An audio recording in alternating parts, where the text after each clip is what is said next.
दोस्तों, जैसा कि हम सभी जानते हैं कि जिस तरह हमारा दिमाग हमारी पूरी बॉडी को कंट्रोल करता है, ठीक उसी तरह हमारा दिल भी हमें जिंदा रखने के लिए बहुत ही ज्यादा जरूरी है।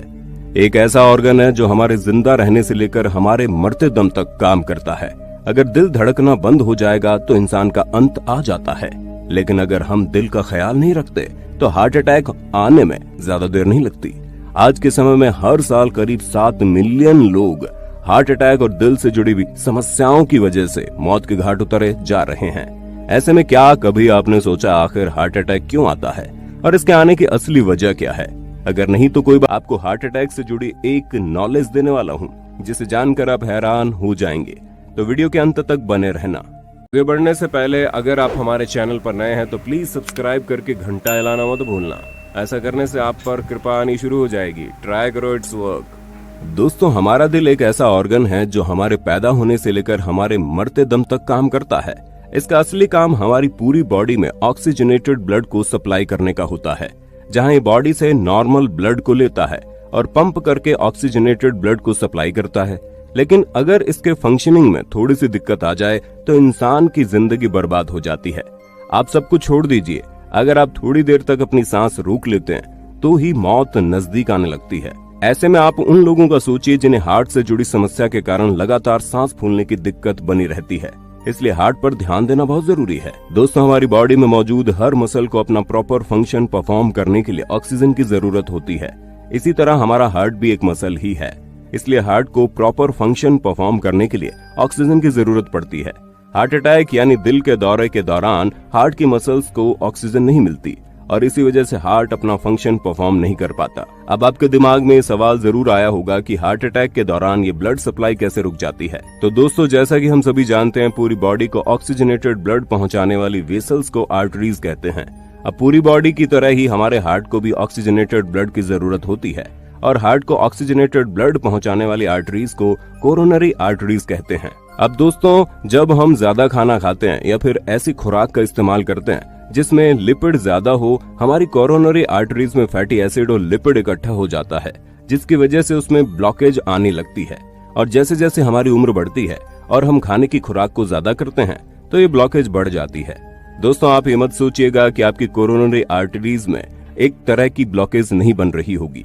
आपकी बॉडी में भी ऐसी ब्लॉकेज होंगी, हालांकि उसकी ग्रोथ आपके ऊटपटांग खाने पर निर्भर करती है। अगर आप ज्यादा उल्टा सीधा खाना खाते होंगे तो ये ब्लॉकेज बढ़ जाएगी। इसी वजह से आपने देखा होगा जितने भी मोटे ताजे लोग होते हैं जो उल्टा सीधा खाना खाते हैं उन्हें हार्ट अटैक ज्यादा आता है। अब अगर हम अमेरिकन कल्चर की बात करें तो वहाँ पर हमारे और आपकी तरह दाल चावल रोटी सब्जी नहीं खाई जाती, बल्कि वहाँ पर लोग अपने दिन की शुरुआत पिज्जा बर्गर से करते हैं और दिन का अंत भी इन्हीं चीजों को खाकर करते हैं। इसी वजह से वहाँ के लोगों में इसकी ज्यादा समस्या देखने को मिलती है। जिनके कोरोनरी आर्टरीज में ब्लॉकेज होने लगता है, जिसकी वजह से ऑक्सीजनेटेड ब्लड उनके दिल तक बहुत कम मात्रा में पहुंचता है और जब ये ब्लॉकेज बढ़ जाता है तो उसका असर हार्ट अटैक के रूप में देखने को मिलता है, क्योंकि ऑक्सीजनेटेड ब्लड उनके दिल तक पहुंच ही नहीं पाता।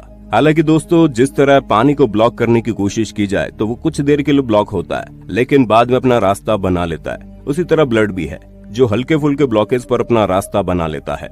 हालांकि समस्या ये है कि वो कितनी देर में रास्ता बनाता है, क्योंकि अगर ब्लॉकेज की वजह से कम ब्लड हार्ट तक पहुंचा तो माइनर हार्ट अटैक की समस्या देखने को मिलती है, जिस वजह से लोगों की जान नहीं जाती। लेकिन अगर ये चीज ज्यादा देर तक हुई और ब्लॉकेज काफी बड़ा है, जिस वजह से खून दिल तक पहुंच ही नहीं पा रहा, तो इंसान को अपनी जान से हाथ धोना पड़ सकता है। पर आप डरिए मत, अब हम आपको हार्ट अटैक के लक्षण बताने वाले हैं, जिससे आप समझ जाएंगे कि आपको हार्ट अटैक आया है या नहीं।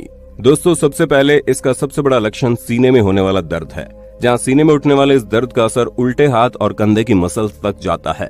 वैसे हम आपको बता दें, हार्ट अटैक का जो दर्द होता है वो इतना भी अचानक नहीं होता कि जितना फिल्म वगैरह में दिखाया जाता है। हालांकि हार्ट अटैक में चक्कर भी आने लगते हैं।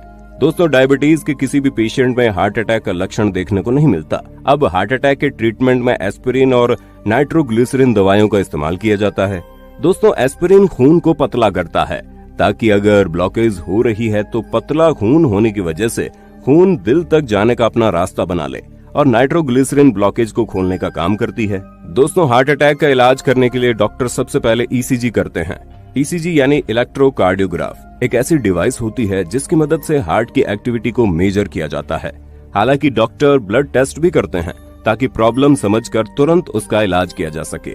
दोस्तों, हार्ट अटैक के ट्रीटमेंट में डॉक्टर्स ब्लॉकेज को गुब्बारे की मदद से कम करते हैं, जिसकी वजह से कोरोनरी आर्टरीज वापस से खुल जाती हैं। दोस्तों, कुछ केस में तो डॉक्टर हार्ट अटैक के पेशेंट को बचाने के लिए मेटल या पॉलीमर से बना हुआ स्टैंड भी मरीज की कोरोनरी आर्टरीज में डालते हैं ताकि वो खुल जाए। दोस्तों, और जो केस काफी ज्यादा क्रिटिकल होते हैं उनकी कोरोनरी आर्टरीज की बाईपास सर्जरी की जाती है, जहां पर इस केस में पेशेंट की बॉडी के किसी दूसरे पार्ट से आर्टरीज को कट करके कोरोनरी आर्टरीज की जगह पर लगा दिया जाता है। और इन्हीं सब तरीकों का इस्तेमाल करके डॉक्टर्स वापस से हार्ट की तरफ ब्लड को भेजते हैं और इसी के बाद हमारा दिल वापस से अपना फंक्शन करना शुरू कर देता है। और जिस केस में ये ऑपरेशन नहीं होता है वहां पर ब्लॉकेज के बढ़ने की वजह से इंसान की मौत हो जाती है। इसलिए आप अभी से एक हेल्दी डाइट लेना शुरू करें ताकि आपको आगे चलकर किसी भी तरह की कोई समस्या ना हो।